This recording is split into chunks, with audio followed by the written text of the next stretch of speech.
Attorney General came out a couple of days and said he doesn't believe that it's systematic racism.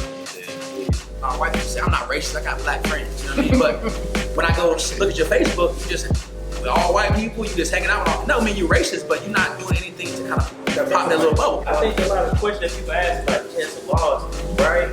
It's laws on our end, but how, like you said, like how do you stop that law from happening if the law never counts? Right. And that's That's going on. I mean, I think everything in the world right now is warp speed. So we got my man Duran here, proud of Roxborough. We back. I don't know if you want to say the proud of Roxborough. That's kind of a little bit touchy term.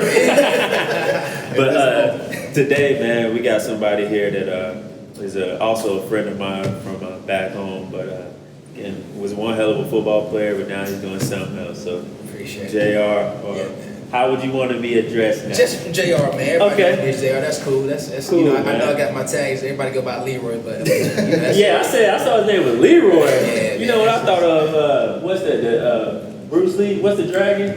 Man. Usually I was The Last Dragon. usually I get Leroy Jenkins, but I don't. Oh, Leroy Jenkins. Yeah, that's what I'm saying. It's just some classified, man. It's my middle name, but it's low key. But you know, JR always works. For sure, man. Well, we appreciate you being here. So you want to kind of give more background on who you are and everything? Yeah, man.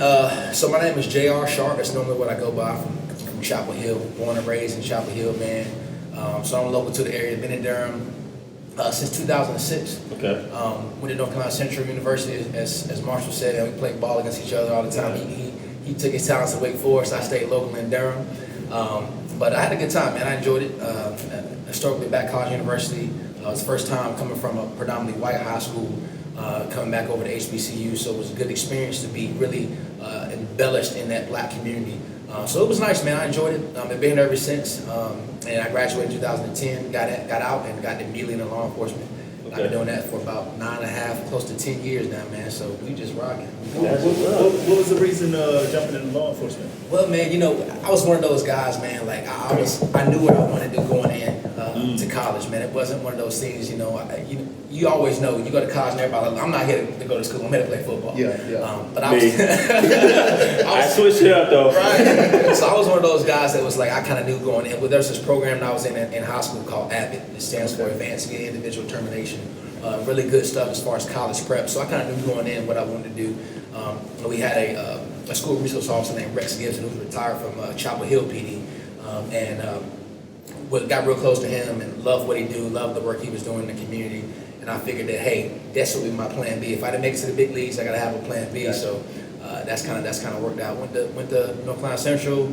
As things went on, you know what I mean? It wasn't what I thought it was going to be. I went there to initially say, look, football is everything. Then I realized, like, look, this is a real job.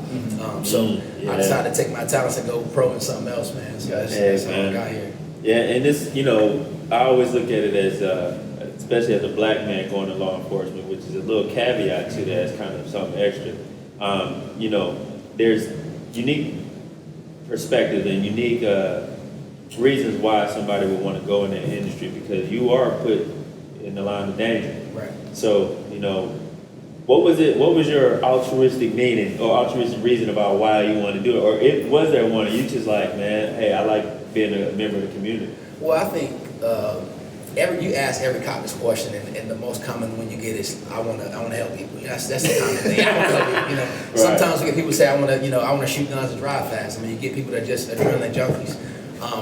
I'm just a people's person, man. It's something that was really naturally for me. It's natural for me to be around people. And you know, I was always, you know, on the team. I was about the team, so playing football, playing sports all the time.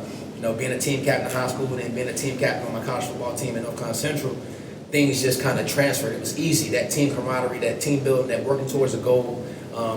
And the biggest thing also was that discipline. You know what I mean? That discipline from sports. So being kind of having some structure, being told what to do was kind of like the military, man. So you actually would see a lot of football players, a lot of athletes go into things like the military or law enforcement.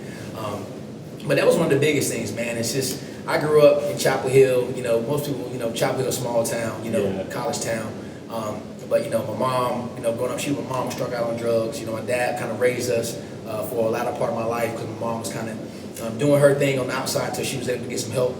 So it was just me and my brother. We were raised, and it was a certain way that a style of poverty that we were exposed to. That I knew I didn't want to live. I didn't want to be around. And my dad didn't want that for me. My mom didn't want that for me. So it was kind of getting out.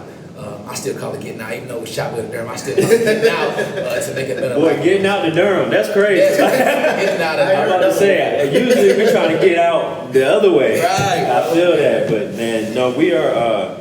As me knowing you as a good brother, I'm thankful that you are on that side of law enforcement, because I think one of the things that's missed is that I'm not a big believer in we don't need police. Right. I'm a believer in we need good police. Yes. And so knowing who you are and knowing that I know you personally, I know everybody says, well, their excuse for somebody's good is, well, I know him, he didn't do that to me. Right. But you have done that to everybody. Right. And so knowing that those side of the people are on that side actually puts a lot more people at ease. I think at an incident, seeing maybe someone like you come up that has that type of reasoning for doing what they want to do, kind of puts a little bit more people at ease. Because when we see the cops, it's a anxiety that comes up, and It's fear. it's fear. It is fear. So it's interesting you see that. So that discipline in law enforcement. So is it very similar to a team? It's very similar to a team, man. Okay. It's very similar to a team, and it's also, I've never been in the military. I got a lot of friends that have been in the military, but even our training is kind of paramilitary, which as far as, and you got to have that discipline. It's a certain way that you have to kind of carry yourself, being in this type of life where you're going to be held to a higher standard. It's supposed to be, top notch, well trained. In case maybe there's got to be a certain amount of discipline that you got to obtain before you can kind of just always go to the streets. That's true. That makes sense. Yeah. Well, let me ask you this. Going back on what Marshall said, you being a black man and going in law enforcement, do you think that has had any effect on you as far from the community itself or within the police office? I think it's been positive, man. I think you got a small amount, but you got a small crowd that's kind of like really anti-police. It's one thing about saying, when you get people saying F the police, most people really F-12. say that. Yeah, they F-12. Right. F-12. Most people say that, but it's just like they don't really mean it. Those people say they need it when they need it. Yeah, they need it when they need it. Somebody breaks into your car, you wreck your car, whatever the case may be, somebody robbed you, whatever the case may be, somebody done assaulted you. Yeah. Your cat got stuck in a tree. Somebody, so it's the same people that say F-12. They don't really mean it. I think it's just really emotions that's kind of bottled up. But I think, there hasn't really been any backlash from the black community by me responding to an officer. You got, like I said, you got a small few who kind of associate me with the negative of law enforcement as being a sellout, or Uncle Tom, when you work for the white man, you work for the system. You got a small percentage, but the overwhelming majority of people, man, are real positive when I come on scene. And do you think that comes from you actually being a police officer in the city that you grew up in? I think it does, man. I think that's really key. It's key. I think That is as far what as they say, right? yeah, A statistic that a lot of police don't live in the neighborhood. it's a huge statistic that a lot of us don't live. And there's other barriers. Some people, you say there's officers that are afraid to live in Durham. Well, you can't be afraid to live in Durham and police in Durham. You see what I'm saying? That's true. You can't, there's a percentage of people who just can't afford to live in Durham. We don't really make a whole bunch of money. I don't know what people think that cops make much money, but we don't make that much money. Thank God for my wife has a really good paying job, or if not, I'd be struggling. So Shout out to the queen. So yeah, shout out to her, man, for real. So it's like, but that's a big thing. I think there has to be some type of incentive base when you start looking at these departments, whatever local department you work for, there has to be some type of incentive as far as living in the city. So maybe we can, I don't know if we can kind of maybe discount officers living in places to get them in to stay, or giving them a certain percentage of raise if they stay here. there's some incentives, take home car and things of that nature, but we gotta start having cops live in the city that police. And it's a different aspect when you live here. Yeah, that's interesting. I know, like, knowing the community that you live in is kind of, you established roots, and I seen your work y'all did with Cornwallis. Yeah, man. Shout out to that cop who got yammed on. Ooh, I know personally, but I ain't gonna say it. We gonna keep him anonymous. Cause Youngin punched it on I him. was like, yo, it's supposed to be the safe zone. It was a safe zone. That was their biggest time. Yeah. When I saw that, man, that actually, like, that was so powerful, man, because it showed, the youth which in Durham, a lot of the youth around that age, they get it popping in a negative way Yeah. in this city. So it was great to show that connection, and then with community leaders doing that, and connecting them on a way that's like engaging with For them. sure, man. It's not just sitting down and lecturing with them. It's also giving that, but we're gonna hoop a little bit. Right. Yeah. But I always look at it, when I look at some of the things that's happening now, I look at teachers, I look at police, which are severely underpaid jobs, 100% for sure. especially for the responsibilities and the consequences of their actions and the people they influence. Now, I always wonder, like, okay, so now, like I said, I don't know what you guys make, but let's just say we put the base at, like, we raise the higher base. We say, hey, we pay I tell you what the base is 34,000. 30. Wow, are you serious? That's the base.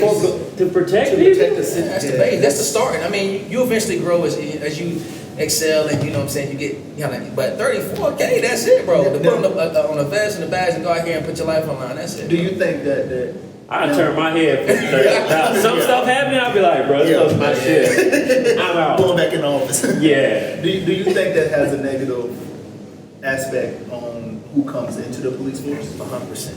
100%. Especially when you got a lot of That's towns that crazy. are close that are paying, that are starting at 45, 50. You got some agencies that are starting big time. Bigger cities obviously can start a little higher, but I mean, there's some agencies that are local to around Duran, man, that pay pretty good money. So you got to think about it. What type of officers are you getting here at 34K? Are these cats just looking for a job? How committed are they going to be to it? Although I don't think you get into law enforcement for the money. You're not going to get rich. You're going to live comfortably, but you're not going to get rich. So you got to start thinking about what type of, I guess, candidates you're going to get in with a starting base at 34K. So you think if, like, let's say we made a police job, which I think is the police budgets they get a lot of money. So what if we made it 80,000? Do you think that we would have some of these same problems we're having with officers? What, 80K starting? Yeah.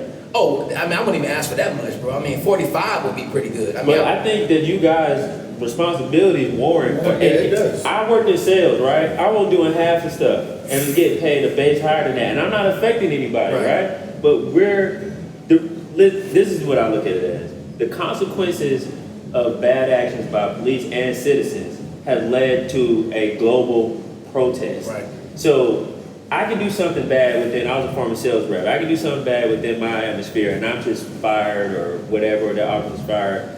Not too much harm. I mean, there are some medical issues that may be associated with it. But for the grand scheme of things, it's kind of confined. But because you guys are a pillar of the community, the ripple effects happen. And it's the same issue across different states. They get paid less and we're having the same issue. So I look at it as, man, 80K, 100K could be fine. I love that, right? That's what I'm saying. But I always put you in a spot where you can make that happen, bro. 80K. I mean, I think if you raise it that high, I think you see a drastic change because, again, the requirements would change. You know what I mean? The requirements would change. We're not just going to be giving anybody. It's getting to the point now where you're like, this guy might have a misdemeanor charge. 3 years ago, we sure let's bring him in at 34K. He's looking for a job. But at 80K, it's like you got to really. The type of candidates you're going to be getting in are going to be, higher, guys that, are educated, that are willing to really put themselves in a position to grow and learn and be better for the community to serve. Man. That's a good point. Yeah, I'm not one of those people that think that there's no solution. Right. And this platform is a part of that solution that we don't know who's hearing that, who may say, oh, that's a good idea, we may do this. And we're young. The future is ours right now. And so I feel like it's important to throw out ideas. Mm-hmm. Speaking of that, the whole defund the police. So I'm a Democrat, whatever, but I'm a little upset because everything is so stretched on each end, politicized, that when they say defund the police, it makes the lame person think that, lame is the knowledge, think that, we're not going to have a police force. Yeah, and that's not what we're saying. We're saying, okay, instead of you having to respond to a cat up in a tree or all these little things, what if we had other services that take care of that? So y'all only spend your time responding to the stuff that is trivial to you all training. Right.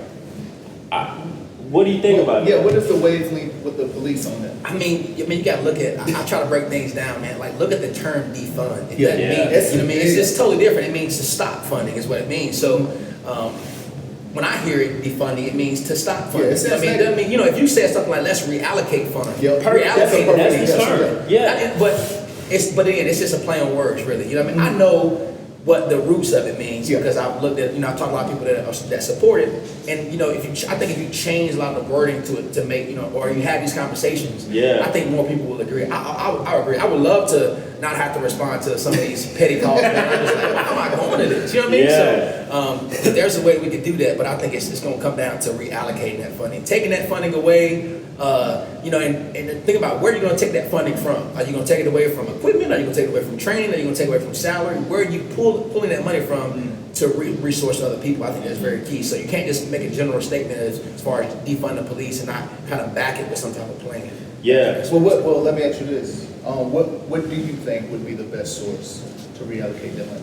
I think the best source would be to we got to pull money from everywhere, not Gotcha. just necessarily the police budget. I mean, you got to think about it, even on a larger scale. Let's look at the education. They're not getting the fund they need either. That's You know what I mean? So money's got to come from somewhere. It's not like the police budget I'm is trying like to the figure out biggest. where all this NC lottery money going to. We were supposed to get that for education. I'm sorry, I'm not, you know, I just want to know. That's what I'm saying. It's key. Y'all got educators got to have money I too. drive past the billboard, I see the 100 and something million. I'm like, dang, but somehow Durham Public Schools still underfunded. Still underfunded. You know what I mean? It's kind of crazy, man. Like we got this new building, and I ain't trying to blame anybody. We got this new building where the old courthouse is. Yeah. It's like empty office space. Yeah. And we spending like I don't know how many millions of dollars we're spending on that, and it's just empty office space. You know, why is it not going back to community? Why is it not going to police budgets? Why is it not going to education? And it's not like I hear a lot of people talk about out west, you know, LAPD. The LAPD budget is crazy. Yeah. It's crazy, but it's the biggest agency in the world. So, I mean, we really start breaking that down as far as, you know, uniforms, even the patches on the sleeves, equipment, new equipment, training. I mean, that stuff, money goes quick. You know what I mean? It's not like it's a whole bunch of money. You know, 71 million can get blown. You know what I mean? It's just like that. You got to redo everything. You got cars. You got so much that goes into these things, man. You know, you got civilians that you got to pay too. So you're not just defunding the officers. There's civilian employees that work within these agencies too that also have to be paid and are getting paid through that law enforcement budget. So. Yeah, man. So, you know, kind of getting to the elephant in the room, you know, the George Floyd situation, man. So, I mean, do you want to comment on that? I would love to comment. Okay, so